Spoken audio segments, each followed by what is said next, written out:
If you're a young engineer applying for your first engineering job, or you will be graduating soon applying for your job, this video is for you. So, resume is an important thing because that's one of the first ways you get yourself noticed by a company, a hiring manager, or a recruiting team.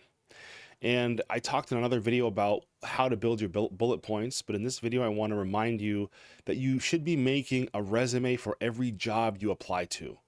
The days of having one master resume and applying for 200 jobs or 150 jobs are over, right? You can do that. You might find some people who got some callbacks, but if you want to maximize the impact and you want to increase your chances as much as possible of landing your dream job and at your preferred company, you need to be making a resume for each job posting. Now, you may be thinking, wow, how am I going to make a resume for 250 different job postings? See, that's the thing. If you cater your resume to a job posting, you may only have to make 20 of those or 25 of those, right? The reason why you have to do so much volume is because your resume is so generic, it doesn't line up with the job posting.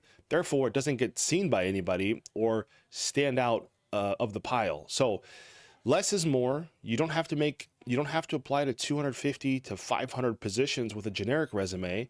Apply to 15 to 30 targeted positions with a very specific resume. And you can do this now with AI. You can take the job description and you can ask it, which one of my experiences line up the best with this job posting, right? You don't want AI to write your resume because it'll sound very AI, right? And it will sound very generic and it's going to hallucinate things and make up things.